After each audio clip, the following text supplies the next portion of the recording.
ॐ विश्वं दर्पणदृश्यमाननगरी तुल्यन्निजान्तर्गतं पश्यन्नात्मनि मायया बहिर्बोधभूतं यथा निद्रया यस्साक्षात् कुरुते प्रबोधसमये स्वात्मानमेवाद्वयं तस्मै श्रीगुरुमूर्तये नमः इदं श्रीदक्षिणामूर्तये बीजस्यान्तरिवाङ्कुरो जगदिदं प्राङ्निर्विकल्पं पुनः मायाकल्पितदेशकालकलना वैचित्रचित्रीकृतं मायावीव विजृम्भयत्यपि महायोगी वयस्वेच्छया तस्मै श्रीगुरुमूर्तये नमः इदं श्रीदक्षिणामूर्तये तस्मै श्रीगुरुमूर्तये नमः इदं श्रीदक्षिणामूर्तये ॐ सहना भवतु सहनौ भुनक्तु सह वीर्यङ्करवावहै तेजस्विनावधीतमस्तु मा विद्विषावहै ॐ शान्तिः सदाशिवसमारम्भां शङ्कराचार्यमध्यमाम् अस्मदाचार्यपर्यन्तां वन्दे गुरुपरम्पराम् ॐ 115मो टॉपिक तदानीम् एतौ विश्ववैश्वानरौ दिग्वात अर्कवरुण अश्विभिः क्रमात् नियन्त्रितेन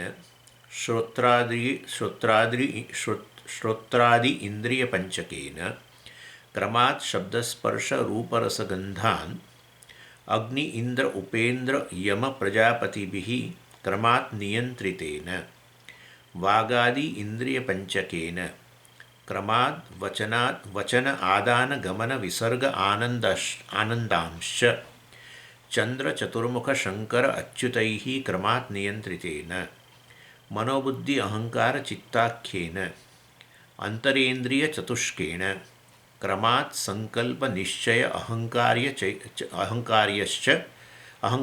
च एतांश्च सर्वानेतान् स्थूल विषयान् अनुभवतः जागरितस्थानः बहिष्प्रज्ञः इत्यादि श्रुतेः आ જોઈએ આમ તો આપણે આખું શું કહે છે, આ ઈશ્વર સૃષ્ટિ જે છે દ્વિતીય સ્તરનો અધ્યારો એની અહીંયા ચર્ચા ચાલે છે. કહ્યું કે પહેલાં સૂક્ષ્મ મહાભૂતો ઉત્પન્ન થયા, એમાંથી સૂક્ષ્મ શરીરો બન્યા અને સૂક્ષ્મ મહાભૂતોમાંથી બીજી બાજુ સ્થૂળ મહાભૂતો ઉત્પન્ન થયા. એ સ્થૂળ મહાભૂતોમાંથી સ્થૂળ શરીરો બન્યા અને એમાં પછી સૂક્ષ્મ શરીરનો પ્રવેશ થવો ચૈતન્ય સહિત, એટલે કે જીવનો પ્રવેશ થવો અને એને જન્મ વગેરે કહેવાય. એનીવે, એટલે આ રીતે આ બધા જ સમગ્ર સ્થૂળ પ્રપંચ અને સ્થૂળ શરીરો બધું ઉત્પન્ન થયું, અર્થાત આ બ્રહ્માંડ અને એના 14 લોક વગેરે બધું ઉત્પન્ન થયું. અને આ સ્થૂળ શરીર જે છે એ સૌથી સ્થૂળ વસ્તુ છે એની અંદર. અને એની અંદર આ મોટો જે પેરેગ્રાફ છે એમાં બતાવવામાં આવ્યું કે જીવ જે છે આ રીતે સૂક્ષ્મ શરીર અભિમાની ચૈતન્ય જે પ્રવેશ્યા સ્થૂળ શરીરમાં, અને એ જીવ પછી જગત સાથે, આ બ્રહ્માંડ સાથે, જે સ્થૂળ પ્રપંચ છે એની સાથે વ્યવહાર કરે. અર્થાત એ જીવ હવે કેવો બન્યો? પ્રવૃત્તિશીલ કહેવાય. ફક્ત સૂક્ષ્મ શરીર અભિમાની ચૈતન્ય છે, જે આ શરીરમાં પ્રવેશેલો નથી, એ કંઈ પ્રવૃત્તિ કરતો નથી, એ જોતોય નથી ને કશું કરતોય નથી. આપણે આવું બધું કહીએ ખરા કે મેં તો જોયા, અમારા દાદા છે એ ગુજરી ગયા, પણ એ દાદાએ એમ ગઈકાલે મારી જોડે વાત કરી ફલાણા, અથવા મેં એમનો અવાજ સાંભળ્યો ને આમ ને તેમને. ખરેખર તમે જોવા જાઓ તો એવું કશું થતું નથી. સ્થૂળ શરીરમાં પ્રવેશ વગર જીવ પ્રવૃત્તિશીલ બની શકે જ નહીં. એટલે એ અહીંયા વસ્તુ કહેવામાં આવી કે જીવ જે છે આ રીતે પ્રવૃત્તિશીલ એક વ્યક્તિ તરીકે, મતલબ, અને આ સમાજના એક મેમ્બર તરીકે આ રીતે પ્રવૃત્તિશીલ બને જ્યારે સ્થૂળ શરીરમાં પ્રવેશે. એટલે સ્થૂળ શરીરનું અસ્તિત્વ હોય અથવા અસ્તિત્વમાં આવે ત્યારે પછી વાસ્તવમાં એ જીવ જે છે પ્રવૃત્તિશીલ બને. એટલે આ સ્થૂળ શરીર આવ્યું પહેલાં બધા જીવો અસ્તિત્વમાં હતા જ. ગર્ભની અંદર આ જે જીવ જે છે, જે માના શરીર દ્વારા કે પિતાના શરીર દ્વારા જે જીવે પ્રવેશ કર્યો છે અને હવે માના ગર્ભની અંદર આવ્યો, એ હવે જે પેલું સ્થૂળ શરીર જેમ ધારણ થતું જાય એટલે એનો અંદર પ્રવેશ થઈ ગયો. પરંતુ એ સ્થૂળ શરીર જ્યાં સુધી બહાર ગર્ભાશયની બહાર ના આવે, જન્મ ના પામે, ત્યાં સુધી આપણે એને અલગ શરીર નથી ગણતા, અલગ વ્યક્તિ નથી ગણતા. એટલા માટે વસ્તી ગણતરી થતી હોય ત્યારે આ ગર્ભની અંદર રહેલા બાળકોની જોડે જોડે ગણતરી કરી લે એવું નથી થતું. તો બહાર જ્યારે ગર્ભની બહાર આવે, અમ્બેલિકલ કોડ વગેરે એને દૂર કરે, મતલબ કે બહાર આવે ત્યારે એનું સ્વતંત્ર અસ્તિત્વ ગણવામાં આવે. ત્યાં સુધી એને આ મનુષ્યની જે સોસાયટી છે એની અંદર એને મેમ્બર તરીકે ગણવામાં ના આવે. એટલે એવું નથી કે ખરેખર એનું અસ્તિત્વ નથી, અસ્તિત્વ છે પરંતુ કાઉન્ટિંગ ન થઈ શકે. ગર્ભમાં અસ્તિત્વ છે પરંતુ એનું કાઉન્ટિંગ ન થઈ શકે. એટલે એ રીતે આપણે ભેદ સમજવાનો. ગર્ભમાં છે ત્યારે અસ્તિત્વમાં છે પરંતુ એનું સ્વતંત્ર અસ્તિત્વ, સ્વતંત્ર વ્યક્તિ તરીકે એને કાઉન્ટિંગ નથી થઈ શકતું. એટલે જ એનો અર્થ એવો થયો કે આ બધા જીવો જે છે, અનેક જીવો આ દુનિયાની અંદર ફરી રહેલા છે. સૂક્ષ્મ શરીર અભિમાની ચૈતન્ય, સૂક્ષ્મ શરીર સહિત કેટલાય, રાઈટ, એ બધા કોઈની ગણતરી થતી જ નથી. હા, નહીં તો આમ કે બધા કેટલા જીવો છે પૃથ્વી પર એમ. તો સ્થૂળ શરીરોમાં પ્રવેશ કરે ને આ રીતે બહાર આવે ગર્ભમાંથી, ત્યારે જ એમની એક વ્યક્તિ તરીકે, એક મેમ્બર તરીકે ગણના થાય, પહેલાં નહીં. તો અસંખ્ય જીવો છે બધા, અને એમાંના કેટલાક આ રીતે દાખલ થાય છે મનુષ્યના શરીર દ્વારા કે પછી બકરાના શરીર દ્વારા કે જ્યાંથી ગમે ત્યાંથી દાખલ થતા હોય. ઘાસ પર ચોંટેલા હોય ને અહીંયા ચોંટેલા, બધું છાંદોગ્યમાં બધું વર્ણન. અસંખ્ય અસંખ્ય એટલે અસંખ્ય જીવો જેની ગણના જ ન થઈ શકે. કેટલા છે એ જ ન કહી શકાય. એમાંની ગણતરી, જીવોની ગણતરી જે છે, પ્રાણીઓના રૂપમાં ગણતરી એ જે તે શરીર ધારણ કરે પછી થાય. મનુષ્ય સમાજની વાત કરો તો એ મનુષ્ય શરીર ધારણ કરે અને તે પાછું ગર્ભમાં ધારણ કર્યું હોય તો પાછું નહીં ગણતરી. હા, વસ્તી ગણતરીમાં એમનો સમાવેશ ન થાય બહાર આવે ત્યારે.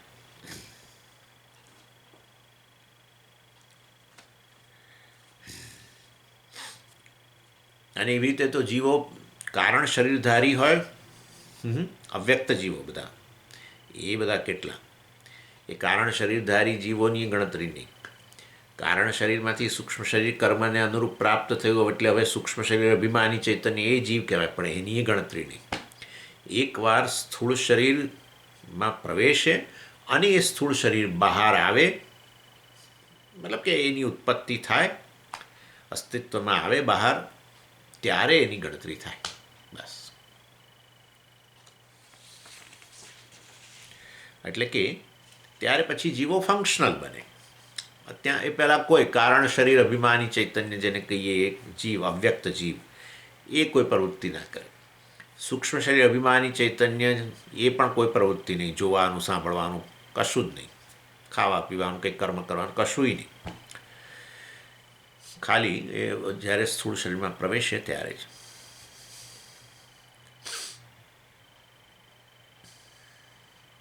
અને એના માટે આ રીતે, અને અહીંયા મનુષ્ય શરીરની વાત કરીએ છીએ આપણે, તો જ્યારે આ રીતે મનુષ્ય ખરેખર વ્યવહાર ક્યારે કરે છે કે એ અહીંયા શાસ્ત્રમાં કહ્યું, આપેલા મોટા પેરેગ્રાફમાં, કે જ્યારે એ વાસ્તવમાં એ 14 અંગો ધરાવે સ્થૂળ શરીરના, એની અંદર 14 દેવતાઓ અને 14 ફંક્શન, એ બધું આપણે જોઈ ગયા. અને આ રીતે એમાં આપણે જોયું તો 14 એટલે કેવી રીતે, તો કે 5 જ્ઞાનેન્દ્રિયો, 5 કર્મેન્દ્રિયો અને 4 અંતઃકરણ. એ જે છે એ વાસ્તવની અંદર એ સૂક્ષ્મ શરીર છે, તમે જાણો છો. એ પ્રવેશ એની અંદર, અને એ બધા જ્ઞાનેન્દ્રિયો વગેરે પર એમ જે તે દેવતાનો અનુગ્રહ હોય પાછો, ત્યારે એ સ્થૂળ શરીરમાં રહીને પ્રવૃત્તિ કરી શકે, નહીં તો ન કરી શકે.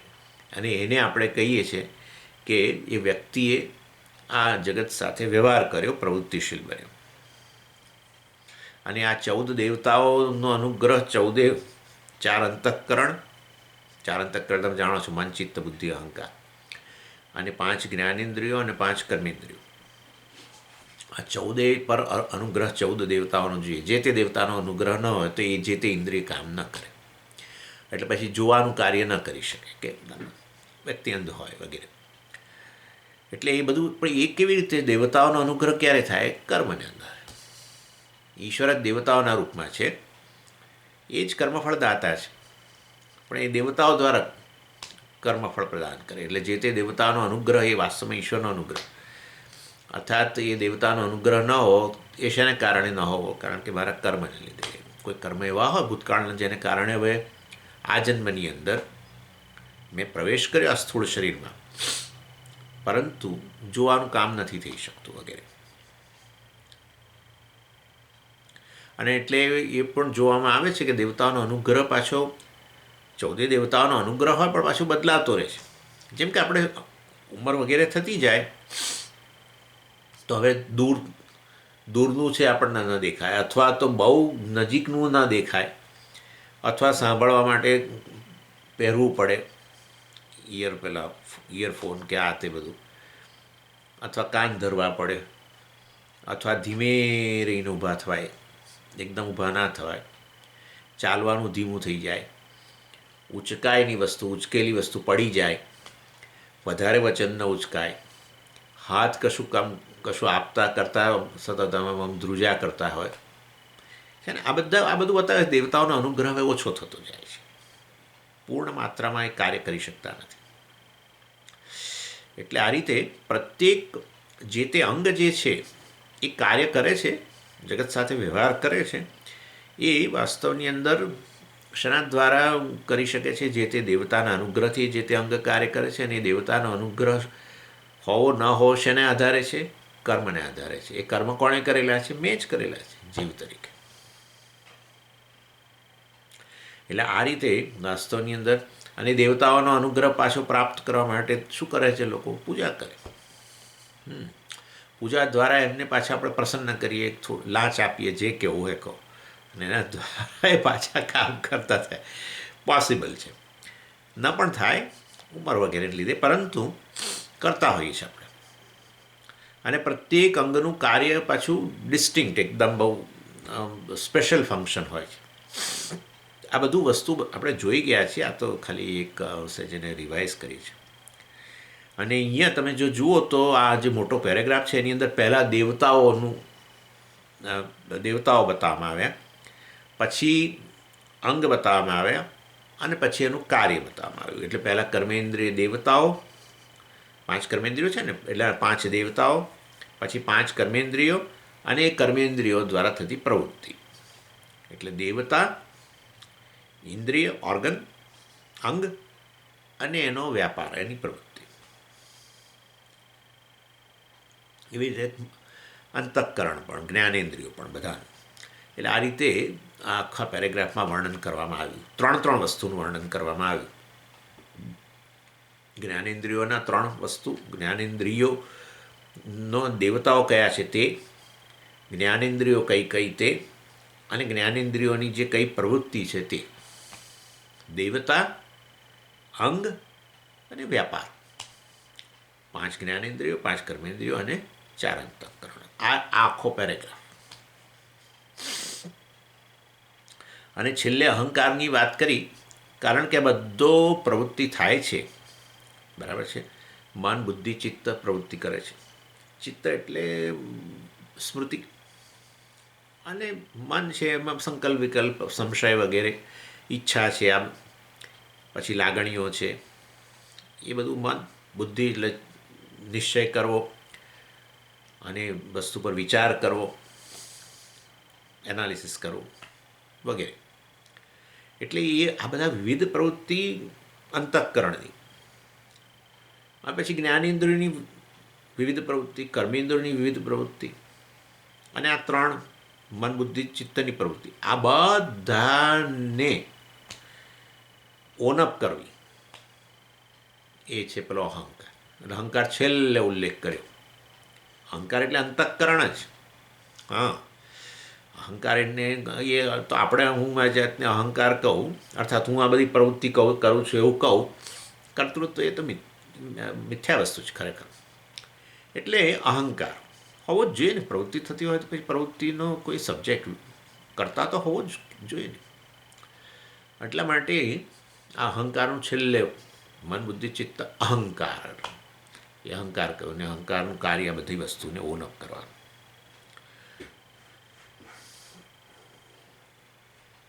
અને કેટલી વાર એવું જોવામાં આવે છે કે શરીરમાં વિવિધ પ્રવૃત્તિઓ થઈ રહી હોય પણ એને ઓનઅપ કરનાર ન હોય. કારણ કે બ્રેઇનનું કોઈ ફંક્શન એવું કંઈક ડિસ્ટર્બ થઈ ગયું હોય કે જેને કારણે પેલો અહંકાર અર્થાત આ પ્રવૃત્તિઓથી સભાન એવો અને પ્રવૃત્તિઓને ઓનઅપ કરનારો એક કાર્યશીલ ન હોય. એટલે ઘણીવાર આવું હોય છે, તો શરીર બધું કાર્ય થઈ રહ્યું છે, એટલે ઘણું બધું, પરંતુ મને ખબર નથી. એવું છે કે વાસ્તવની અંદર આ કોઈક ઇન્જરીને કારણે કે કશાકને કારણે બ્રેઇન કંઈક ડેમેજ થયું ને એમાં આ રીતે એવી સભાનતા નથી રહી. હવે શરીરની પ્રવૃત્તિઓની સભાનતા નથી. શરીરની પ્રવૃત્તિઓ દ્વારા હું આ પ્રવૃત્તિ કરું છું એ પ્રકારનો ક્લેમ નથી કરી શકતો. આવું બની શકે.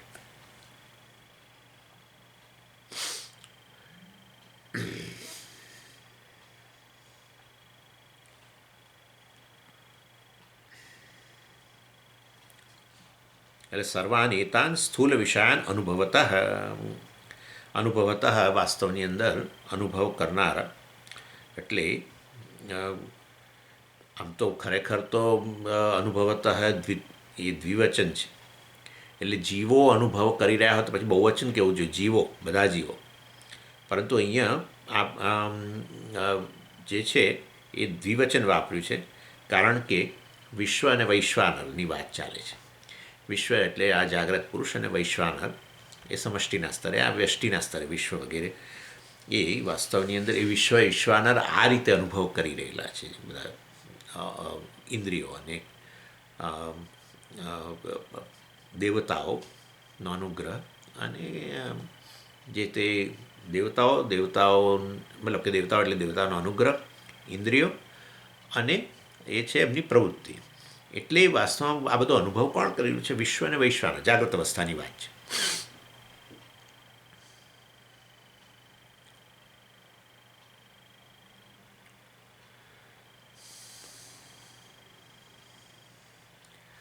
એટલે બંને એમાં વિશ્વ અને વૈશ્વાનરને ગણી લીધા, કારણ કે કલેક્ટિવ મતલબ સમષ્ટિ, વ્યષ્ટિના સ્તરે અને સમષ્ટિના સ્તરે પણ. કારણ કે વૈશ્વાનર પણ સમષ્ટિ સ્થૂળ પ્રપંચ અભિમાની ચૈતન્ય. એટલે એ સમષ્ટિ બધા જ શરીરો, બહુ ગજબ વસ્તુ, બધા જ સ્થૂળ શરીરો દ્વારા જે અનુભવ કરી રહ્યો છે, બધા સ્થૂળ શરીરોમાં તાદાત્મ્ય ધરાવનારો. વિચારો, ઈશ્વરને તો બધા સ્થૂળ શરીરોમાં તાદાત્મ્ય હોય, જીવને એક જ સ્થૂળ શરીરમાં તાદાત્મ્ય, એક કારણ શરીર થકી. એટલે એ આ સ્થૂળ શરીરમાં રહીને એની ઇન્દ્રિયો અને એના પરના દેવતાઓના અનુગ્રહ દ્વારા જે તે જગત, મતલબ એની સમક્ષ જે જગત હોય એનો અનુભવ કરે, એની પ્રવૃત્તિ કરે. પરંતુ આ સ્થૂળ શરીરમાં બીજા એક ચેતનનું પણ તાદાત્મ્ય છે, ને એ છે સમષ્ટિ. વિચારો, એનું તો વાસ્તવિક આ રીતે તાદાત્મ્ય એટલે એમાં કંઈ અજ્ઞાન થકી નહીં. આ બધું હું છું, સમગ્ર સ્થૂળ પ્રપંચ હું છું. તાદાત્મ્ય કહેવાય ને, સ્થૂળ પ્રપંચ હું છું. હું શું કહું છું? હું સ્થૂળ શરીર છું. એ એમ કહે છે કે હું સ્થૂળ પ્રપંચ છું. આ સમગ્ર જગત જે છે એણે આવો હાથે ના કરવો પડે. જોકે આ તો આપણે આમ કરીને કહીએ છીએ, પણ એટલે એણે આવો હાથ ન કરવો પડે. આવો હાથ કરવો પડે તો પછી વ્યષ્ટિ થઈ ગયો. એટલે આ સમગ્ર સ્થૂળ પ્રપંચ મારી અભિવ્યક્તિ છે. વિરાટ કહીએ છીએ આપણે એને, વિરાટ પુરુષ. તો પછી એનો અર્થ એવો થયો, એ સ્થૂળ પ્રપંચ થકી એ સ્થૂળ જગતનો અનુભવ કરે છે. સ્થૂળ પ્રપંચમાં રહેલી ઇન્દ્રિયો, દેવતાઓ વગેરે દ્વારા આ સ્થૂળ પ્રપંચનો અનુભવ કરે. એટલે આ રીતે તાદાત્મ્ય આ શરીર પર બે જ, આપણું તાદાત્મ્ય જે છે આપણે એને હું કરીએ છીએ એ અજ્ઞાન થકી કરીએ છીએ.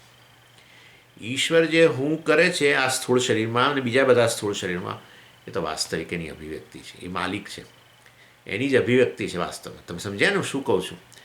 હું કહું છું કે હું આ સ્થૂળ શરીર છું, મારું સ્થૂળ શરીર છે, એ કેવળ અજ્ઞાન થકી છે. આ સ્થૂળ શરીર ઈશ્વરનું છે અથવા સ્થૂળ શરીર ઈશ્વર છે. અભિન્ન નિમિત્ત ઉપાદાન કારણ એમાં મારે બહુ જવાની જરૂર નથી. પણ એનીવે, એટલે આ રીતે વિશ્વને વૈશ્વાનર અનુભવ કરે છે. અનુભવતઃ એતાન સ્થૂળ વિષયાન, આ સ્થૂળ વિષયો જે છે એનો અનુભવ સ્થૂળ પ્રપંચ અભિમાની ચૈતન્ય વૈશ્વાનર, સ્થૂળ શરીર અભિમાની ચૈતન્ય વિશ્વ, એ બંને આ સ્થૂળ પ્રપંચ સ્થૂળ વિષયોનો અનુભવ કરે છે.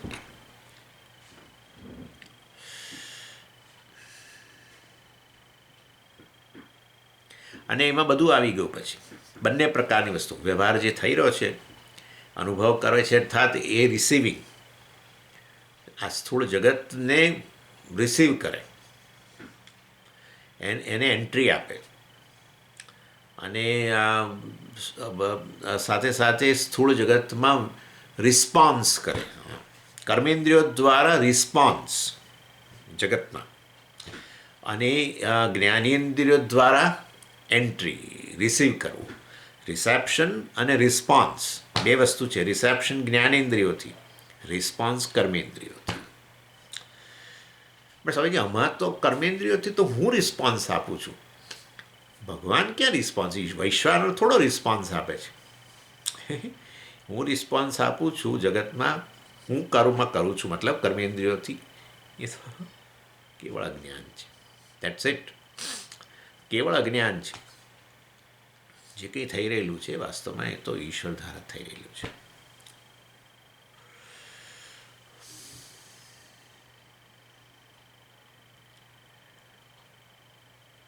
એટલે આ રીતે કર્તા અને ભોગતા જ્ઞાનેન્દ્રિયો થકી એન્ટ્રી, એટલે અર્થાત વિષયો જે છે એનો પ્રવેશ, ભોગતા કર્મેન્દ્રિયો થકી રિસ્પોન્સ જગતના કરતા.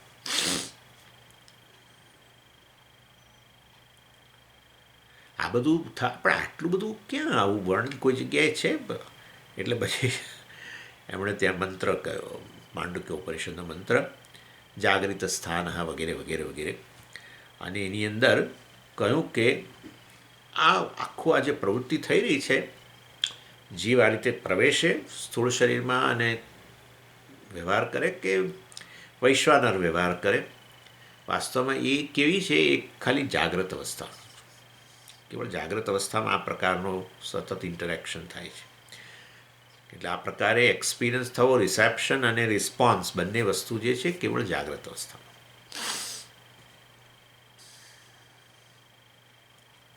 અને પછી સ્વપ્ન કે સુષુપ્તિ જે છે એની અંદર તો વાસ્તવમાં આ જગત જે છે એનું જાણે કે જગત ઓગળી નથી જતું કંઈ. જગત વાસ્તવમાં પેલા પ્રલયમાં જેમ સ્થૂળ જગત સૂક્ષ્મમાં, સૂક્ષ્મ જગત કારણ પ્રપંચમાં, માયામાં જતું રહે, એવું અહીંયા નહીં ગણવાનું. સમજી, સુષુપ્તિમાં જગત જતું રહે છે, નહીં એવું નહીં. એ તો શું છે, મેં તમને કહ્યું છે ને કે આ રૂમ હોય, રૂમમાં બધી વસ્તુઓ પડેલી હોય, પરંતુ અંધારું હોય એના જેવી વસ્તુ. અંધારાના લીધે તમે વિવિધ વસ્તુઓ પડી છે એવું ન બોલી શકો. આ ફલાણું પડ્યું છે, ટેબલ છે, આ છે, તે છે, કેમેરા છે, કોમ્પ્યુટર છે, એવું અલગ અલગ બતાવી ન શકો.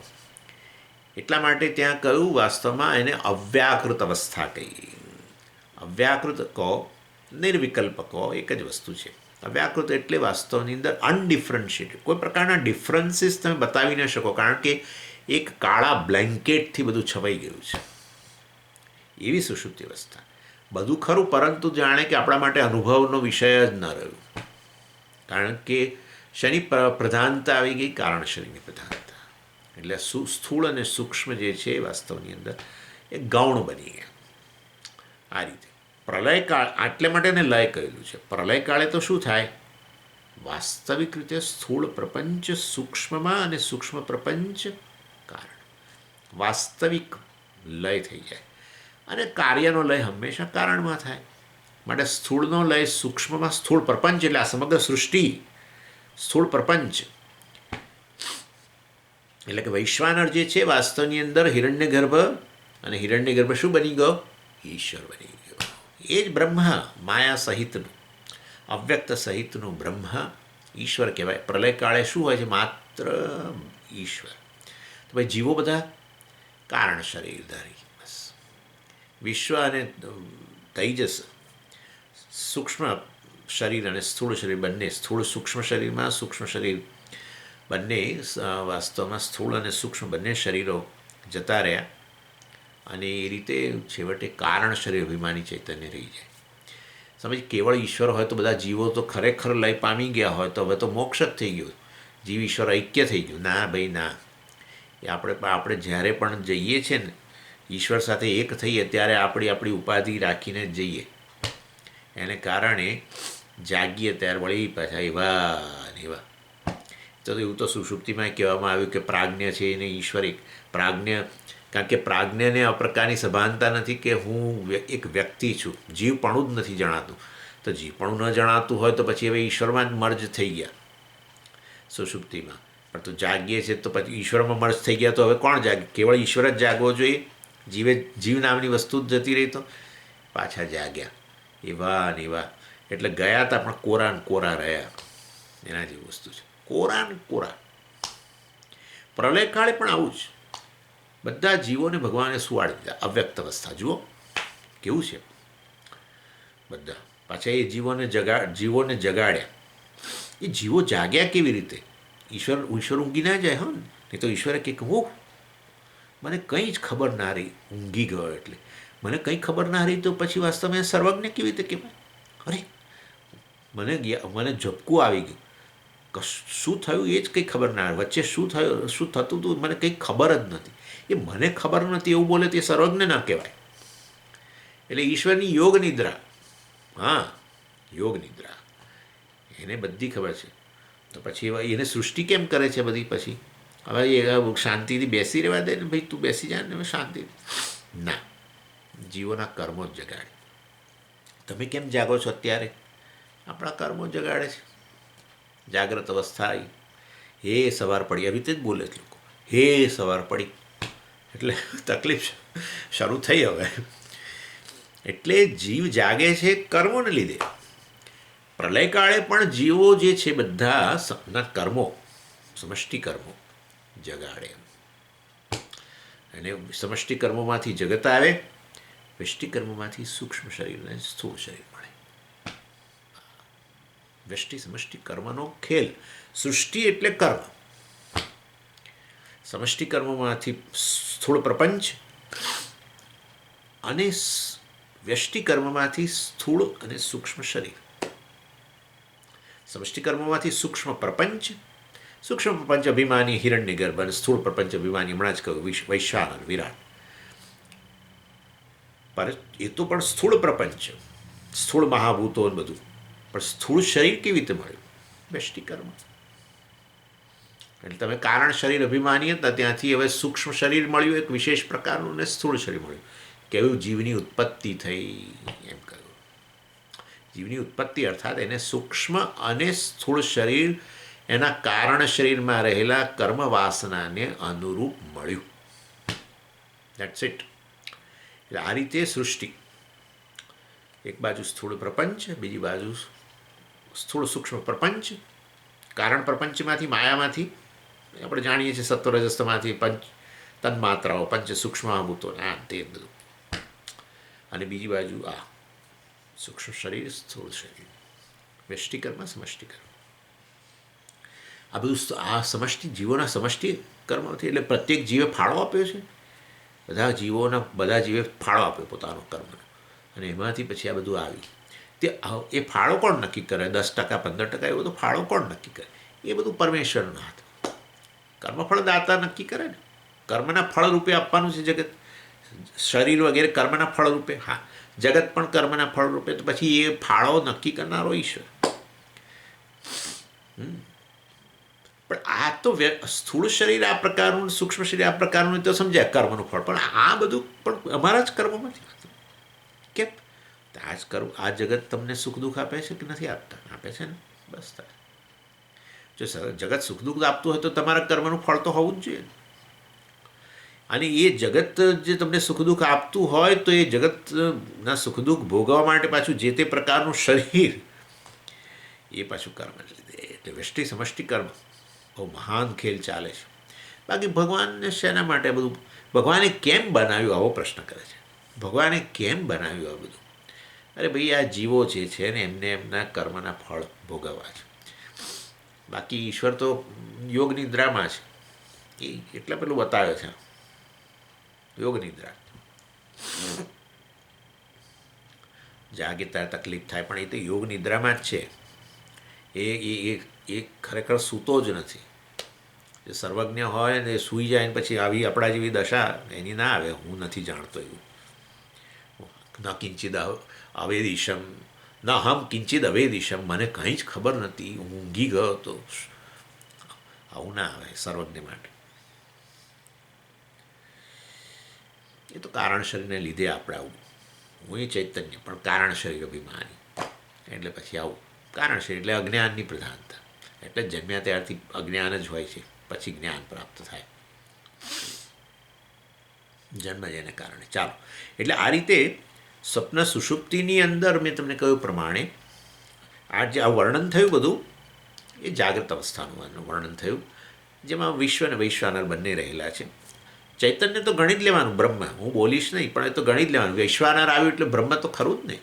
વૈશ્વાનર તમે કહો કે હા વિરાટ પુરુષ, સમષ્ટિ સ્થૂળ પ્રપંચ. સમષ્ટિ સ્થૂળ પ્રપંચ ન બોલાય, સ્થૂળ પ્રપંચ અથવા સમષ્ટિ સ્થૂળ શરીર અભિમાની ચૈતન્ય.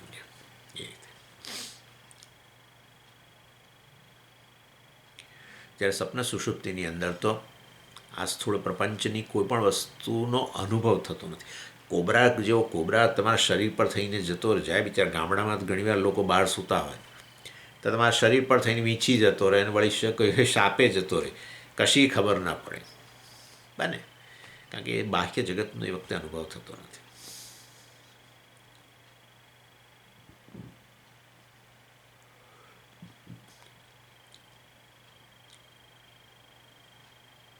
અને આ એને ત્યાં બહિષ્પ્રજ્ઞ વગેરે કહ્યું, વિશ્વને બહિષ્પ્રજ્ઞ કહ્યું.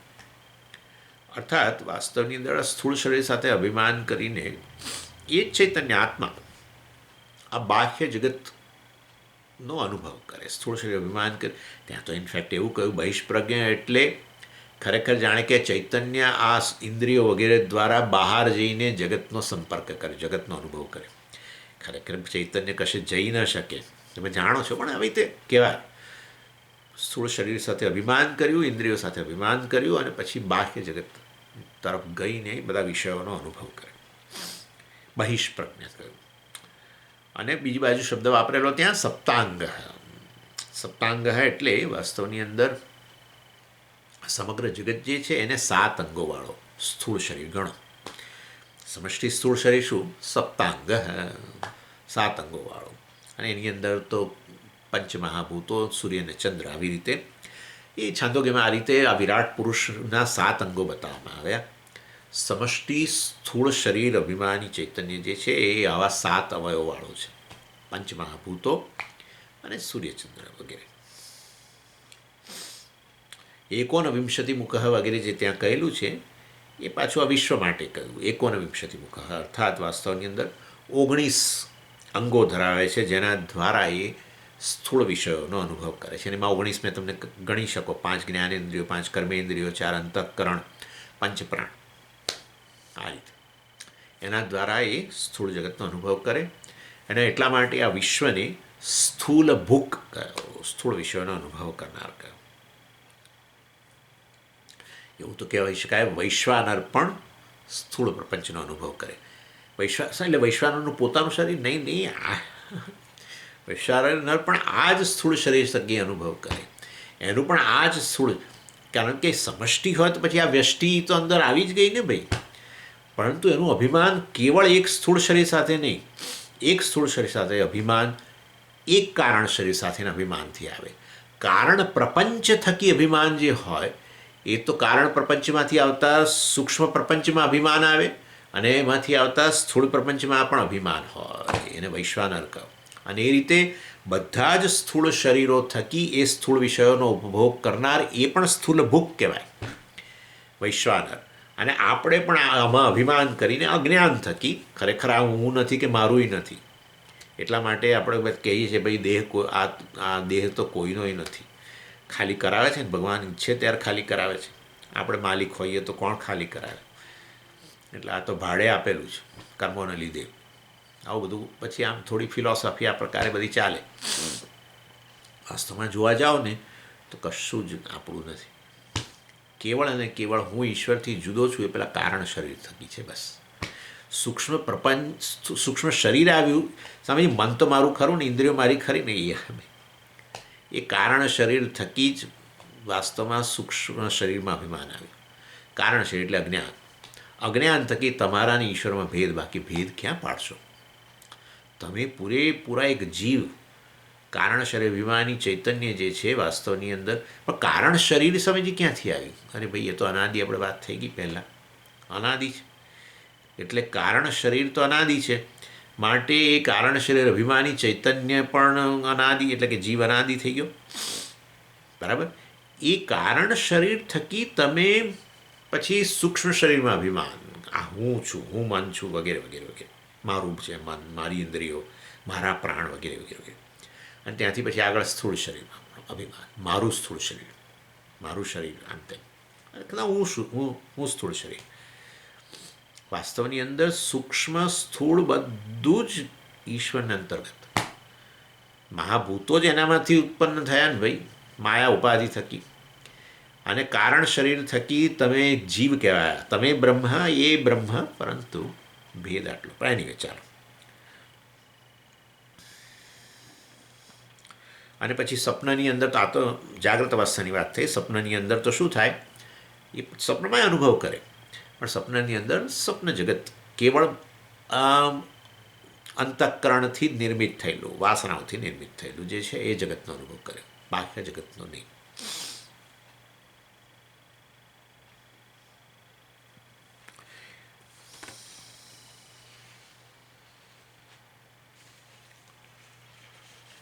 એટલે એ માટે અહીંયા કોટ કરેલું જાગૃત સ્થાન વગેરે. એટલે વિશ્વ અને વૈશ્વાનર બંને આ રીતે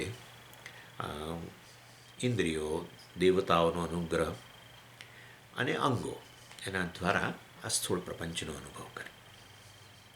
અત્રાપી અનયો 116 સ્થૂલ વ્યષ્ટિ સમષ્ટ્યો તદ ઉપહિત વિશ્વવૈશ્વાનરયો વનવૃક્ષવત તદ અવચ્છિન્ન આકાશવચ્ચ જલાશય જલવત તદ્ગત પ્રતિબિંબ આકાશવચ્ચ પૂર્વવત અભેદ. શું કહે છે? એક જનરલ ઓબ્ઝર્વેશન કે વિશ્વ અને વૈશ્વાનર જે છે વાસ્તવની અંદર એ આપણે આ રીતે ભેદ પાડ્યો, મતલબ વ્યષ્ટિ સમષ્ટિ વગેરે, એ ખરેખર તો તમે જોવા જાઓ તો વિશ્વ અને વૈશ્વાનર વચ્ચે ભૌતિક રીતે, ભૌતિક પ્રપંચ જ છે વિશ્વ. એટલે વિશ્વ અને વૈશ્વાનર જે છે, આ પેલો કેમેરો અત્યારે નથી ચાલતો, પણ એટલે તમે એકદમ એ ન થઈ જતા, કેમેરો એની જાતે બંધ થઈ ગયો છે. એની વિશ્વ અને વૈશ્વાનર જે છે વાસ્તવની અંદર એ આ રીતે એની વચ્ચે તમે ભૌતિક રીતે જે છે એ ભેદ ના પાડી શકો. એટલે વ્યષ્ટિ છે એને સમષ્ટિથી તમે જુદા ન કરી શકો, અને સમષ્ટિ વ્યષ્ટિ વગર ન હોઈ શકે. દાખલા તરીકે આપણે કહીએ કે મનુષ્ય સમાજ, બરાબર છે, તો એ મનુષ્ય સમાજ એટલે સમષ્ટિ. એમાંથી વ્યષ્ટિ મનુષ્યને તમે જુદો કરી દો અને પછી તમે બતાવો કે ક્યાં છે મનુષ્ય સમાજ, સોસાયટી ક્યાં છે, તો તમે ન બતાવી શકો. એટલે વાસ્તવની અંદર એવી રીતે જો સમાજ જ નામની વસ્તુ જતી રહે, મનુષ્ય સમાજ, તો પછી વ્યષ્ટિ પણ ન રહી શકે. એટલે કહેવાનો આશય એવો છે કે વ્યષ્ટિ અને સમષ્ટિ વચ્ચે તમે ભૌતિક રીતે ભેદ ન બતાવી શકો. વ્યષ્ટિ ન રહે, એક વ્યક્તિ જ ન હોય, એક એક મનુષ્ય લઈ જાઓ તો પછી સોસાયટી નામની વસ્તુ ન રહે. સોસાયટી જે જતી રહે તો પછી વ્યષ્ટિ વસ્તુ ન રહે. સમજી ગયા ને? એટલે ખરેખર વ્યષ્ટિ સમષ્ટિ જુદા છે એકબીજાથી કે અભિન્ન છે, એક જ છે, બેમાંથી એકે આન્સર ના આપી શકાય. એટલે એના માટે અહીંયા કહેવામાં આવે છે વ્યષ્ટિ અને સમષ્ટિ વચ્ચે વાસ્તવની અંદર ભેદ પણ નથી, ભૌતિક રીતે ભેદ ન પાડી શકાય, કે વ્યષ્ટિ ને સમષ્ટિ એક અભેદ પણ નથી. સમજી ગયા? વ્યષ્ટિ વ્યષ્ટિ છે, સમષ્ટિ સમષ્ટિ છે, પણ છતાંય વ્યષ્ટિ દૂર કરો તો સમષ્ટિ રહેતી નથી, સમષ્ટિ જતી રહે તો પછી વ્યષ્ટિ ન મળે. એટલે વ્યષ્ટિ સમષ્ટિ વચ્ચે જે ભેદ જે સંબંધ છે એને ભેદાભેદ સંબંધ કહેવામાં આવે છે. ભેદાભેદ સંબંધ, એ ભેદાભેદ સંબંધને જ તાદાત્મ્ય સંબંધ કહેવામાં આવે છે. તાદાત્મ્ય સંબંધ એટલે એ રીતે આ વ્યષ્ટિ સમષ્ટિ વચ્ચે તાદાત્મ્ય સંબંધ છે. તાદાત્મ્ય સંબંધ એટલે એક જણાય સમષ્ટિના રૂપમાં, પરંતુ એની અંદર વ્યષ્ટિ વ્યષ્ટિ છે, સમષ્ટિ સમષ્ટિ છે. આ વસ્તુ અનેક ઉદાહરણથી લઈ શકાય. દાખલા તરીકે તામિલનાડુ રાજ્ય જે છે, બરાબર, અને આપણો ભારત દેશ, એની વચ્ચે કયા પ્રકારનો સંબંધ છે? રાજ્ય અને દેશ વચ્ચેનો સંબંધ કયા પ્રકારનો છે? બરાબર, રાજ્ય રાજ્ય છે, દેશ દેશ છે, તો નક્કી જ છે રાજ્ય અને દેશ એક જ છે એવું તો કહેવાય જ નહીં. તામિલનાડુ રાજ્ય જ ખાલી એનો જે એરિયા છે સ્વામીજી, એ જ ભારત દેશનો એરિયા છે? ના. એટલે તામિલનાડુ રાજ્ય અને ભારત દેશ છે ભિન્ન, પણ તો પછી ભિન્ન હોય, જુદા હોય તો એને જુદા આમ બતાવો ભૌતિક રીતે. ના, એ ના બતાવી શકાય. ભારતને તમે ભારતનો નકશો દોરો તો એની અંદર તામિલનાડુ આપોઆપ આવી જાય. તામિલનાડુ આવી જાય આપોઆપ તો પછી તામિલનાડુ બરાબર જ ભારત, ના, એવું ના કહી શકાય. સમજી ગયા? એટલે તામિલનાડુ અને ભારત દેશ વચ્ચે અંશંશી વચ્ચે આવું હોય છે. અભેદ પણ ન કહી શકાય, ભેદ પણ ન કહી શકાય. એટલે આ રીતે ભેદાભેદ અર્થાત તામિલનાડુ રાજ્ય અને ભારત દેશ વચ્ચે શું છે? વાસ્તવની અંદર એક તાદાત્મ્ય સંબંધ છે. અહીંયા એક આચાર્ય છે એ બહુ સરસ ઉદાહરણ આપે છે કે તમે જે સલાડ ખાતા હોય રોજે રોજ, એ સલાડ જે છે વાસ્તવની અંદર એ આ પ્રકારનો છે. સલાડની અંદર બધા એક એક વેજીટેબલ તમે ઉમેરેલા છે, એ રીતે આખો સલાડ બન્યો છે, સમષ્ટિ. એટલે એ એક વેજીટેબલ બધા કાઢી લો તો સલાડ નામની વસ્તુ જ ન રહે, અને સલાડ જ જતો રહે, સમષ્ટિ જ જતી રહે, તો પછી વ્યષ્ટિ એક વેજીટેબલ પણ ન રહે. એટલે વ્યષ્ટિ સમષ્ટિ વચ્ચે, સલાડની અંદર વ્યષ્ટિ સમષ્ટિ વચ્ચે શું છે? તાદાત્મ્ય છે એવું કહેવાય. એટલે આ રીતે તમે ચોખ્ખું ગણી શકો. એ સમષ્ટિ સલાડ જે છે એની અંદર તમે ગણી શકો કે આ મૂળો છે, ફલાણું છે, ઢીકણું છે, ગાજર છે, જે હોય તે. એટલે વ્યષ્ટિ છે ત્યાં કંઈ એક બની નથી ગયા, પરંતુ એને તમે છૂટા ન પાડી શકો. તમે કહો સમાજ જેમ છે, મનુષ્ય સમાજ કહો, તો પછી અંદર વ્યષ્ટિનો સમાવેશ થયો, તો વ્યષ્ટિ અને સમષ્ટિ વચ્ચે ઐક્ય થઈ ગયું છે? ના, હજુ વ્યષ્ટિ છે જ, અને વ્યષ્ટિ કાઢી લો તો સમષ્ટિ રહેતી જ નથી વગેરે. એનીવે, એને એવી રીતે વિશ્વ અને વૈશ્વાનર વચ્ચે પણ કેવો છે? વાસ્તવમાં ભેદ અભેદ સંબંધ છે, તાદાત્મ્ય સંબંધ છે. એટલે એ વસ્તુ અહીંયા કહેવામાં આવે છે. અને એ વસ્તુ આપણે છે તે હવે આવતી વખતે જોઈશું, કારણ કે આ કેમેરો જરા કામ નથી કરતો. ઓમ પૂર્ણમદ પૂર્ણમિદમ પૂર્ણાત પૂર્ણમુદચ્યતે પૂર્ણસ્ય પૂર્ણમાદાય પૂર્ણમેવાવશિષ્યતે. ઓમ શાંતિ શાંતિ શાંતિ. હરિ ઓમ શ્રી ગુરુભ્યો નમઃ. હરિ ઓમ.